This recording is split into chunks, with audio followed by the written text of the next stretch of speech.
Hi guys, आप देख रहे हैं राइड विद प्राइड मेरे यानी हरीश के साथ। जब भी कोई गाड़ी लें हमेशा रॉबस्ट गाड़ी लें, हैवी गाड़ी लें। गाड़ी जो होनी चाहिए स्ट्रांग होनी चाहिए। हो सकता है कि आपको उसकी माइलेज में थोड़ा सा कंप्रोमाइज़ करना पड़ जाए। मारुति की गाड़ियों की माइलेज बहुत अच्छी होती है, लेकिन लोग कहते हैं कि ब्रेकिंग अच्छी नहीं होती है। तो गाड़ियाँ हल्की तो एकदम नहीं होनी चाहिए, गाड़ियाँ वेट वाली होनी चाहिए। गाड़ियों का स्ट्रक्चर आपको इस हिसाब से चूज़ करना है कि गाड़ी थोड़ा सा वेट वाली हो, भले ही थोड़ा सा माइलेज में कंप्रोमाइज़ हो जाए। और हैवी गाड़ी होनी चाहिए। अगर आप स्पीड में भी चलाते हैं तो गाड़ी सड़क से चिपक के चलनी चाहिए। एनसीएपी का मतलब होता है new car assessment programme. World में 8-9 इंडिपेंडेंट एजेंसीज ऐसी हैं जो कि अलग अलग गाड़ियों की अलग अलग पैमानों पर टेस्टिंग करके कंज्यूमर्स के लिए उन गाड़ियों के सेफ्टी रेटिंग्स को प्रोवाइड कराती हैं। इंडिया में जो हम सेफ्टी रेटिंग्स फॉलो करते हैं वो है ग्लोबल एनसीएपी। हाल ही में महिंद्रा XUV 700 को ग्लोबल एनसीएपी क्रैश टेस्टिंग में 5 स्टार की सेफ्टी रेटिंग्स मिली हैं। टाटा टिगोर ईवी को 5 स्टार, टाटा पंच को 5 स्टार, रेनॉल्ट ट्राइबर को 4 स्टार और महिंद्रा थार को 4 स्टार की रेटिंग्स प्राप्त हुई हैं। टाटा टियागो टिगोर को 4 स्टार की रेटिंग मिली है। XUV 300 XUV 700 के साथ ही इंडिया की सेफेस्ट व्हीकल है जो कि 5 स्टार की रेटिंग को प्राप्त करती है। टाटा अल्ट्रोज के साथ साथ टाटा नेक्सॉन भी अपने रॉबस्ट बिल्टअप स्ट्रक्चर के कारण 5 स्टार सेफ्टी रेटिंग की कैटेगरी में है। जहां महिंद्रा मराजो को सेफ्टी में 4 स्टार की रेटिंग मिलती है, वहीं किया सेल्टोस एक एवरेज 3 स्टार की रेटिंग को स्कोर कर पाती है। मारुति की गाड़ियों में एक्सप्रेसो को 0 स्टार की रेटिंग मिलती है और ऑल्टो के स्ट्रक्चर को ही अनस्टेबल बताया गया है। तो गाइस, जो गाड़ियां सेफ्टी के मामले में बहुत अच्छा स्कोर कर रही हैं, जरूरी नहीं है कि वो गाड़ियां माइलेज के मामले में भी बहुत अच्छा स्कोर कर रही हों।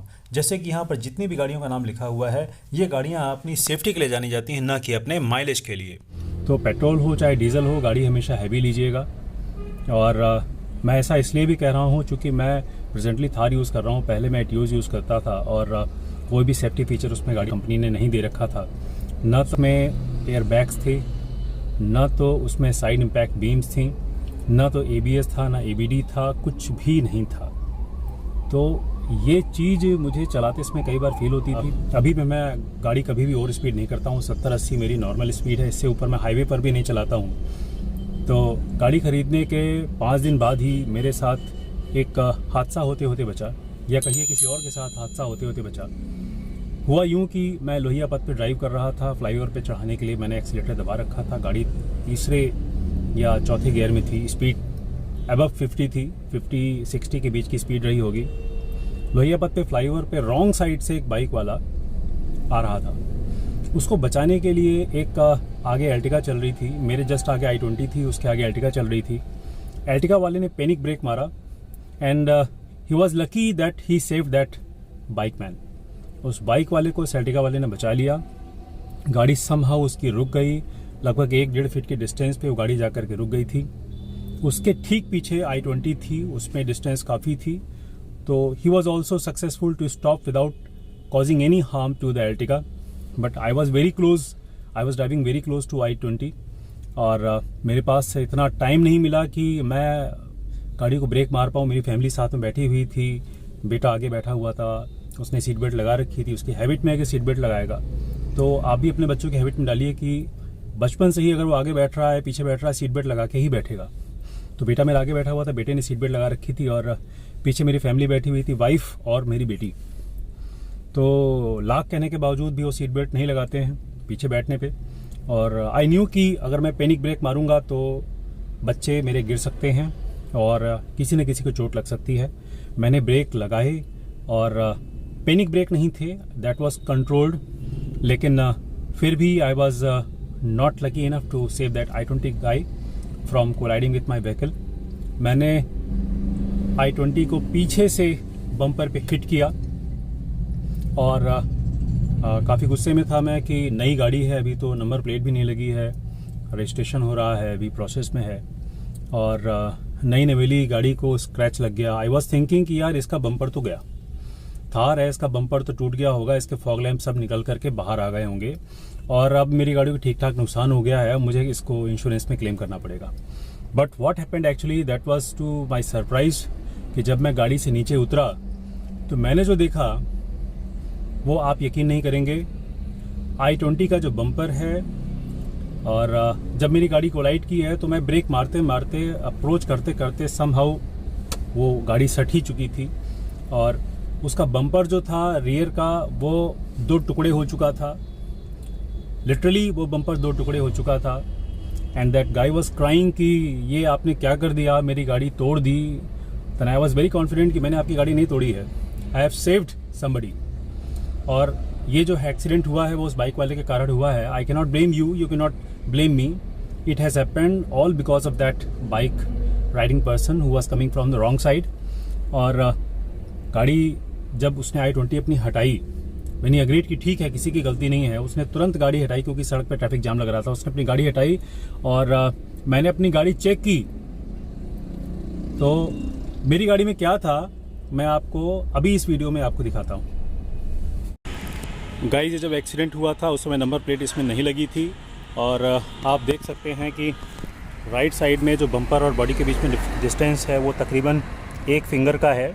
और अभी मैं लेफ़्ट साइड में दिखा देता हूँ, गाड़ी ने जो हिट किया था वो पार्शली लेफ़्ट साइड किया था। यहाँ पे थोड़ा सा ज़्यादा गैप है, थोड़ा सा ज़्यादा गैप हो गया है यहाँ बम्पर में। एक तो ये डैमेज मुझे नोटिस हुआ मेरी गाड़ी में, दूसरा कि गाड़ी ने फ्रंट में हिट किया था राइट साइड से। और ये जो स्क्रैच आप देख रहे हैं ये वो स्क्रैच है जो उस दिन गाड़ी को लगा जबकि I-20 का बम्पर पूरा टूट चुका था। और मुझे इतनी ही डैमेज अपनी गाड़ी में मैं नोटिस कर पाया, हालांकि डैमेज इससे थोड़ा सा ज़्यादा था। जो मैं अभी आपको दिखाने वाला हूँ वो यूँ था कि गाड़ी की जो फ्रंट इसकी प्लेट है उसमें कोई डैमेज नहीं था, लेकिन ये जो बम्पर का ये पोर्शन है आप देख सकते हैं, ये पोर्शन, इस पोर्शन में बम्पर के एक छोटा सा क्रैक आ गया जो कि ऊपर तक स्ट्रेच नहीं हो पाया था। ये क्रैक केवल नीचे तक ही रह गया और ये था बम्पर का डैमेज।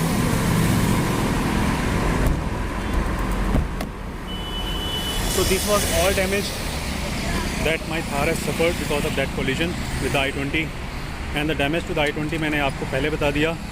इसका बम्पर 2 टुकड़े हो गया था। The guy was crying like hell कि आपने मेरी गाड़ी तोड़ दी, बट फाइनली वो अग्रीड कि नहीं, मैंने उसकी गाड़ी नहीं तोड़ी है। It has all happened because of the situation for saving that bike riding person। और इसके अलावा गाड़ी में कहीं पर भी कोई डैमेज नहीं आया, ना मुझे कोई और दिक्कत आई चलाने में। फॉग लैंप में भी कोई डैमेज नहीं था, केवल और केवल राइट साइड के बम्पर में नीचे से थोड़ा सा क्रैक देखने को समझ में आ रहा था। तो बहुत ही स्टडी गाड़ी है, बहुत ही हैवी गाड़ी है। सो गाइज, मैंने आपको दिखाया कि this is the all damage that my Thar has suffered. और मैं कभी अप्रिशिएट नहीं करूँगा कि आप किसी की गाड़ी को डैमेज करें, लेकिन हाँ, आपको इस बात का एश्योरेंस होना चाहिए कि अगर आपकी गाड़ी किसी से लड़ रही है तो आपकी गाड़ी का नुकसान कम होना चाहिए और दूसरे वाले की गाड़ी का नुकसान कम हो चाहे ज़्यादा हो, उसके लिए आप प्रेडिक्ट नहीं कर सकते हैं, लेकिन अपना नुकसान आपको कम करने की ज़रूरत ज़रूर है। और आपको पूरी कोशिश करनी चाहिए कि आपकी गाड़ी का कम से कम नुकसान हो। कभी भी कोई एक्सीडेंट आदमी जानबूझ के नहीं करता है और इंडिया में धीरे धीरे सेफ्टी को लेकर के लोगों की कॉन्शियसनेस काफ़ी बढ़ रही है। तो गाड़ी ऐसी लीजिए जिसकी सेफ्टी रेटिंग्स अच्छी खासी हो, 4 स्टार 5 स्टार की रेटिंग हो, एडल्ट्स के लिए भी और चाइल्ड ऑक्यूपेंट्स के लिए भी।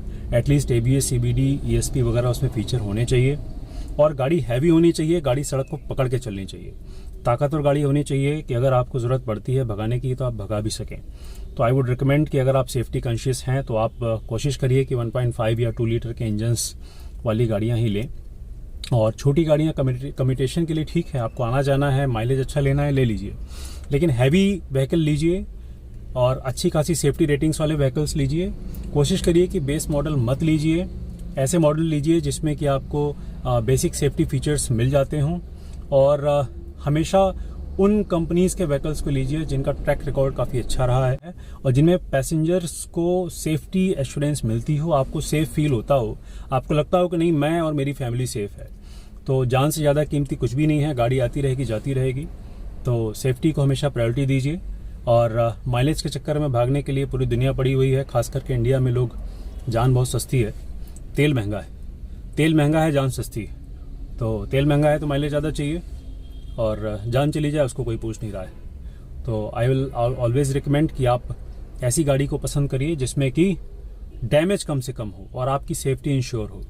तो गाइस, आपको अगर ये वीडियो पसंद आया हो तो इसको ज़रूर से लाइक और शेयर करिएगा, चैनल को सब्सक्राइब करिएगा और ऐसे ही इंफॉर्मेटिव वीडियो की नोटिफिकेशंस पाने के लिए हमारे चैनल को सब्सक्राइब करिए। और नेक्स्ट वीडियो में फिर मिलेंगे, तब तक के लिए बाय बाय, जय हिंद।